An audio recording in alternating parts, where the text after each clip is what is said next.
दोस्तों नमस्कार, मैं के.पी. सिंह। आप देख रहे हैं अपने चहेता न्यूज़ चैनल पीपल दिल। जो दर्शक आज पहली बार हमारा ये वीडियो देख रहे हैं, उनसे हमारी गुजारिश रहेगी कि वो हमारे चैनल की मदद करने के लिए हमारा चैनल सब्सक्राइब जरूर करें, लाइक करें और शेयर करें। और अगर उनको चैनल के आज के वीडियो के कंटेंट के बारे में उनके मन में भी कोई राय आती है तो उस कमेंट बॉक्स में उसको लिखने का अनुग्रह जरूर करें। आज हम चर्चा करने वाले हैं उस विवादित विधेयक की जो कल अचानक एक तरह से प्रकट होने जैसी स्थिति में लोकसभा में पेश किया गया और वो फिर बाद में हालांकि वो जेपीसी को भेज दिया गया है। तो वो बिल ये है कि अगर कोई किसी मंत्री के या किसी उसके या प्रधानमंत्री भी उसमें शामिल है, तो अगर उसके खिलाफ अगर कोई जो है संगीन मुकदमा कायम हो जाता है और उसमें उसकी गिरफ्तारी होती और गिरफ्तारी के बाद वो 30 दिन तक अगर जो है वो जेल में रहता है तो उसको जो है उसको अपने पद से हटना पड़ेगा। हाँ, प्रधानमंत्री के साथ साथ मुख्यमंत्री भी उसमें शामिल है, तो उसको उससे हटना पड़ेगा। सैद्धांतिक तौर से तो ये बिल होना ही चाहिए, इतने आला दर्जे की नैतिकता देश में होनी ही चाहिए। लेकिन ये दरअसल ये विधेयक जिस ढंग से ये सरकार काम करती है, ये सत्ता पक्ष की नैतिकता की जो परिभाषाएं हैं वो एक बहुत अलग किस्म की है। तो लोगों को अगर विपक्ष को तो लग रहा है, लोगों को भी लग रहा है कि ये बिल दरअसल एक लक्षित मिसाइल है, क्योंकि मुकदमा कैसे कायम हो जाएगा सत्तारूढ़ पार्टी के प्रधानमंत्री और मुख्यमंत्री के बीच में। एक तो कहावत प्रचलित है कि अंधा बांटे रेवड़ी छीन छीन के दे, लेकिन ये इस कहावत को एक दूसरे रूप में, उल्टे रूप में ले लिया जाए। क्या रेवड़ी बांटने और छीन छीन के देने की बात नहीं। यहाँ पर जितनी भी कार्रवाइयाँ होती हैं वो छीन के होती हैं। आप देखिए कि ईडी ने इतने सारे विपक्ष के नेता जेल में भेज दिए और फिर जिन मुकदमा में उन जेल में भेजे तो उनका आधार क्या था कि कन्विक्शन रेट तो ईडी का जो तो बहुत ही पुअर है, बहुत नाम मात्र की नगण्य संख्या है, नगण्य जो है वो सजाएं हो रही हैं, बाकी सारे के सारे छूट जा रहे। बल्कि ये कहा गया कि जिसको महीनों तक जो दिल्ली के पूर्व मुख्यमंत्री मनीष सिसोदिया आबकारी घोटाले में ईडी द्वारा बंद रखे गए, तो वो जो है वो बाद में अब ये पता चला है कि मनीष सिसोदिया के खिलाफ कोई सबूत ही नहीं थे, इसलिए सरकार ने मनीष सिसोदिया के खिलाफ जो केस है वो वापस ले लिया है। तो ईडी को दिखाई नहीं देता कि क्या वो कह सकते हैं मोदी के अमित शाह जो इसको लिए कह रहे थे कि जनता को ये सोचना है कि पीएम या सीएम या मंत्री को जेल से सरकार चलना चाहिए। जनता को तो बहुत कुछ सोचना है। जनता ने कोई इसकी मांग उठाई थी क्या? और जनता को तो ये भी सोचना है कि आपके यहाँ के जो कल तक चप्पल चटकाते थे जो लोग, वो आपकी पार्टी से विधायक, मंत्री या सांसद बनने के बाद में वो एकदम से करोड़पति और अरबपति कैसे हो गए? जनता को तो ये भी सोचना है। लेकिन आप सोचने दें तब ना, वो जनता को क्या आपकी ये बात मान ले। और ईडी को भी वो लोग नज़र नहीं आते, आपकी पार्टी के लोग। क्या ईडी ने मान लिया है कि कोई बीजेपी का जो टिकट है वो जिन्न की सिद्धि का मंत्र है, इसलिए ईडी नहीं जा रहा है? उस ईडी को पता है कि ये जो पैसा उन्होंने जो अकूत दौलत इतने वर्षों में, कुछ ही वर्षों में जो कमा ली है, वो उसके पीछे कोई भ्रष्टाचार नहीं है। ईडी को शायद ये विश्वास है उसके पीछे जिन्न की ताकत है। जिन्न ने उनको वरदान देके और कुबेर का खजाना उनको जो है सौंप दिया, इसलिए वो हो गए। तो उनके खिलाफ ईडी कोई कार्रवाई क्यों करेगी? दूसरी बात यह है कि आपने कहा कि संगीन मुकदमे दर्ज हो जाएं। अरे संगीन मुकदमे दर्ज तो हमारे मुख्यमंत्री योगी जी के खिलाफ थे। हो सकता है कि उनके खिलाफ वो उस मुकदमे किसी पेशी में उनके खिलाफ कोई ऐसा जजमेंट आ जाता जिससे उनको 30 दिन तो क्या लंबे समय तक जेल में रहने की नौबत आ जाती, तो वो मुख्यमंत्री पद से हट जाते। लेकिन योगी जी ने एक उदाहरण प्रस्तुत किया है, वो उनका एक अपने आप में एक प्रत्यक्ष प्रमाण है कि ऐसी नौबत सत्तारूढ़ पार्टी में तो किसी के साथ में आने वाली नहीं। प्रधानमंत्री के किसी की भी सरकार बनी रहे, प्रधानमंत्री के खिलाफ तो केस दर्ज नहीं हो सकता, उसके जेल में रहने की तो बात ही बहुत है। तो वो तो केवल आपने जो है इसलिए कि बहुत आपने निष्पक्ष बनाने के लिए, निष्पक्ष और बड़े मतलब उच्चादर्श प्रस्तुत करने के लिए आपने एक झूठा जो है ये एक क्लॉज उसमें डाल दिया कि प्रधानमंत्री को भी पद से हटना पड़ेगा। प्रधानमंत्री से को तो तब पद से हटना पड़ेगा नहीं जब उसके खिलाफ कोई केस दर्ज होगा, उसकी गिरफ्तारी होगी। ये तो एक बार ऐसा हो भी चुका है, नरसिंहा राव को के खिलाफ को एक केस में, एक आपराधिक केस में पेश होना पड़ा था 10 हजारी अदालत में दिल्ली की, लेकिन तब की बात तो और थी। आज 30 दिन जेल में रहने की तो बात ही अलग है। वो पहले तो उसके खिलाफ, प्रधानमंत्री जी के खिलाफ कोई केस ही नहीं हो पाएगा, ये इसी की नौबत नहीं है। तो ये निश्चित रूप से ये अब इन सारी बातों से ये बिल्कुल जाहिर है कि जो बनाया गया है, जो ये विधेयक जो लाया जा रहा है, ये विधेयक जो प्रतिपक्ष के जो मुख्यमंत्री हैं, प्रतिपक्ष के जो मंत्री हैं, उनको उन पर नकेल कस करने के लिए, उनको कुर्सी से हटाने के लिए, उनको ख़त्म करने के लिए, प्रतिपक्षी तमाम दलों को ख़त्म करने का इसके पीछे एक पापी उद्देश्य इसमें शामिल है। इसलिए इस पक्ष को लेकर विपक्ष ने हंगामा मचाया। और वो भी जो है, इसके अलावा जो आम जनता है, उस आम जनता भी इस बात को ये समझ रही है कि आपके अंदर कहीं से ये नहीं, आपने तो भ्रष्टाचार को एक तरह से संस्कृति के रूप में बना दिया है। भ्रष्टाचार की माने है पुरुषार्थ आपकी निगाह में, क्योंकि जो पैसा कमा लिया वो पुरुषार्थ, तो इसलिए आप कहते पुरुषार्थ तो एक हमारे यहाँ तो 4 तरह के पुरुषार्थ बता दिए गए। तो पुरुषार्थ तो धर्म का एक अंग है। तो एक आप ये कर रहे कि आप अपने कार्यकर्ताओं को प्रेरित कर रहे हो, जब उनके बारे में कोई आपने अपने अंदरूनी एक आचार संहिता भी नहीं बनाए रखी।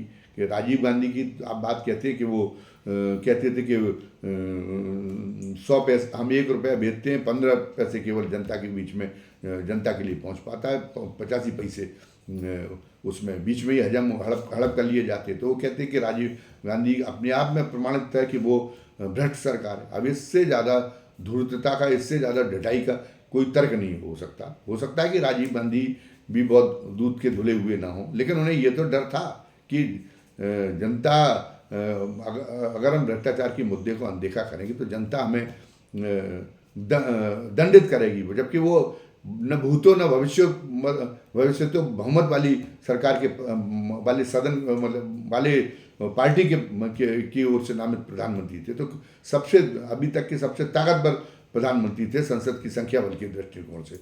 लेकिन उन्हें भी ये डर था कि नहीं, जो अगर ये नहीं दिखाएंगे कि नहीं, भ्रष्टाचार को हम देखा नहीं कर रहे हैं, भ्रष्टाचार को लेकर हम चिंतित हैं, तो जनता के बीच में तो जनता हमको उखाड़ फेंक सकती है। उसने इतना बड़ा आपकी बार वरदान दिया, उतने ही बड़े उससे हमको उसमें सत्ता से बाहर धकेल सकती है, उतनी बड़ी अपनी उससे उतने ही बड़े बहुमत से हमको नकार भी सकती है, उतनी बड़ी संख्या से हमको नकार भी सकती है। उनको एक डर था। तो हो सकता है कि राजीव गांधी ने एक सेफ्टी वाल्व के तौर पे उसका जो है ये बात कही हो कि मतलब एक जो है लोगों का आक्रोश निकल जाए कि नहीं, बेचारा हमारा प्रधानमंत्री भी कह रहा है। लेकिन आप तो इतना भी कहने के लिए तैयार नहीं।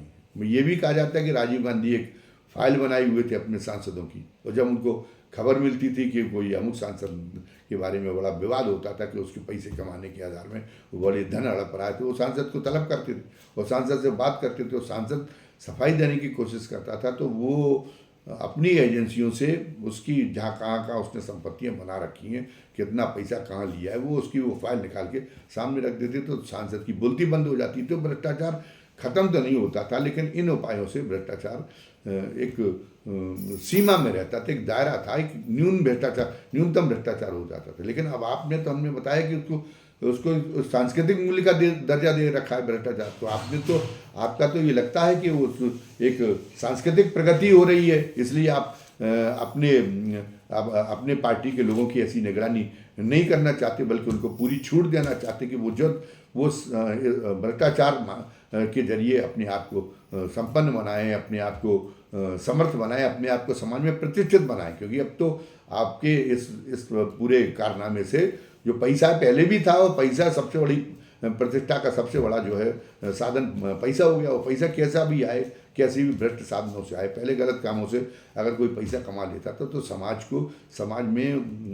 उसको अच्छी निगाह से नहीं देखता था। लेकिन अब अच्छी निगाह और बुरी निगाह की बात ही खत्म हो गई। अब तो जो समर्थ है, जो सामर्थ्यवान है, उसकी पूजा है। तो आप इसलिए कि वो और पैसा होगा तो वो अपने आप तो वो चुनाव भी जीत सकता है। तो आप चाहते कि वो पैसा कमाए ताकि वो बनी रहे उसकी सीमा, चुनावी खर्च की सीमा। लेकिन वो उसके लिए तो अपना चुनाव आयोग है ना, अपना ही बच्चा है चुनाव आयोग। इस स्टाइल में अमित शाह बात करते होंगे तो वो तो बना रहा है चुनाव आयोग। चुनाव आयोग तो उनको विपक्षी नेताओं को देखाएगा कि वो सीमा से ज़्यादा खर्च ना कर लें। आप लोग जितना ज़्यादा खर्च करेंगे, आपने चाहे जितना स्याह सफ़ेद किया हो, चाहे जितना लोग जानते हों कि कल तक आपके पास कुछ नहीं था, आपके पास में आज आपके मॉल बन गए हैं, आज आपके पता चला कि गाड़ियों का एक पूरा का पूरा एक बेड़ा आपके घर में है, महंगी से महंगी गाड़ियों का। और जनता, लेकिन उससे क्या होगा? उससे आपकी तो अगर आपको चुनाव के पहले लग रहा होगा फिजा खराब हो रही, तो लोग भी ये है कि लोग भी जैसे जैसे विज्ञान के आविष्कार की वजह से सुविधाएं बढ़ी हैं और उन सुविधाओं के लोग अभ्यस्त हुए, तो लोगों के अंदर भी सुविधा भोगिता बढ़ गई है। वो किसी नैतिकता के लिए कोई जो है वो कोई अपने कुछ जोखिम लेने को तैयार नहीं होते। नैतिकता की वो दुहाई दे के वो ये नहीं चाहते कि हमारे जीवन की सुख शांति में कोई खलल पड़े। तो लोग भी सुविधा भोगी हो गए, लोग के अंदर भी संघर्ष की क्षमता समाप्त हो गई। तो इसलिए लोगों का उस रूप में अगर जैसे बीपी सिंह ने जब बोफोर्स का मुद्दा उठाया था तो लोग जिस तरह से सड़कों पे आ गए थे, आपके मुद्दे भी लोगों के सामने उजागर है।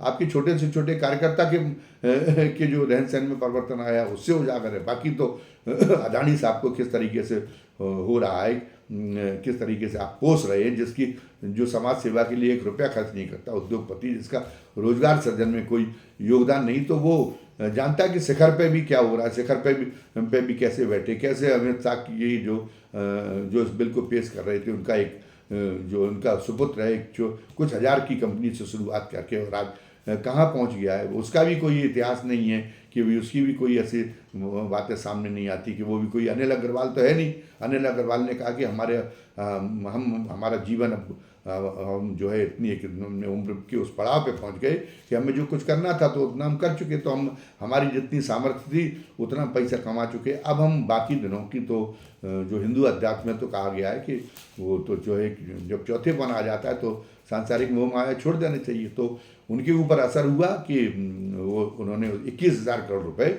अपनी जो वेदांता के मालिक हैं अनिल अग्रवाल, उन्होंने 21,000 रुपये भारत में जो गरीब लोग हैं, गरीब परिवार हैं, उनके बच्चों की बेहतर सुविधा का इंतजाम हो चुके, इसके लिए 21,000 करोड़ रुपए उन्होंने दे दिए हैं। अब अमित शाह की बेटे की तरफ से ऐसा कोई 21,000 करोड़ नहीं देते, कोई छोटा मोटा दान भी सामने आ रहा हो तो वो भी सामने नहीं आ रहा। तो आपको अपने आप को कि आप ईमानदार हैं, आप जो है आप सदाचारी हैं, ये इसमें आपको अपने आप को एक उदाहरण बन के प्रस्तुत करना होगा, तब तो आपका एक असर होगा।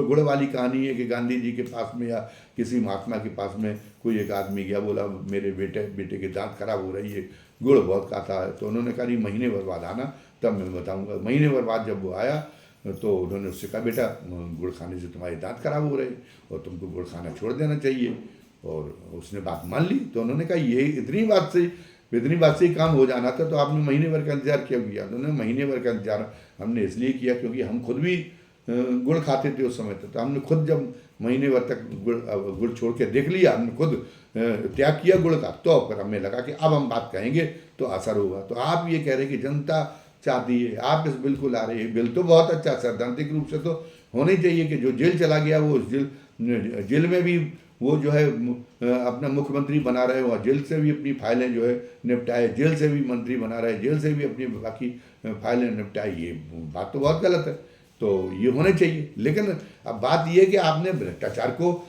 उखाड़ने के लिए इस विधेयक को प्रस्तुत करना चाहा है, या आपने राजनीतिक वर्चस्व के लिए, या आपने जो है आप ये मानते कि विपक्ष पूरा पापी है और इसलिए जो हमारा राजनीतिक संसार है उसको शुद्ध करने के लिए, उसे पवित्र करने के लिए विपक्ष मुक्त राजनीतिक संसार की रचना हमको करनी है, इस उद्देश्य से लाए। इसलिए इस विधेयक का ये विधेयक जो है आपने प्रस्तुत किया है, माना ये जा रहा है और ये माना ही जाना चाहिए। अब आपने जो है जनता के पाले में गेंद फेंक दी है। आपने कहा कि जनता ये तय करे, अमित शाह ने भाषण देते हुए कहा है, तो हम भी चाहेंगे कि जनता तय करे, हमारे दर्शक इस बात को तय करें। और कमेंट बॉक्स में लिखकर ये इस बात को तय करें कि क्या इससे वास्तव में भ्रष्टाचार की संस्कृति का कोई हतोत्साहन होगा, कोई भ्रष्टाचार के खिलाफ कोई वास्तव में ये सार्थक कदम साबित होगा। आज की वीडियो में बस इतना ही। धन्यवाद। जय हिंद, जय भारत।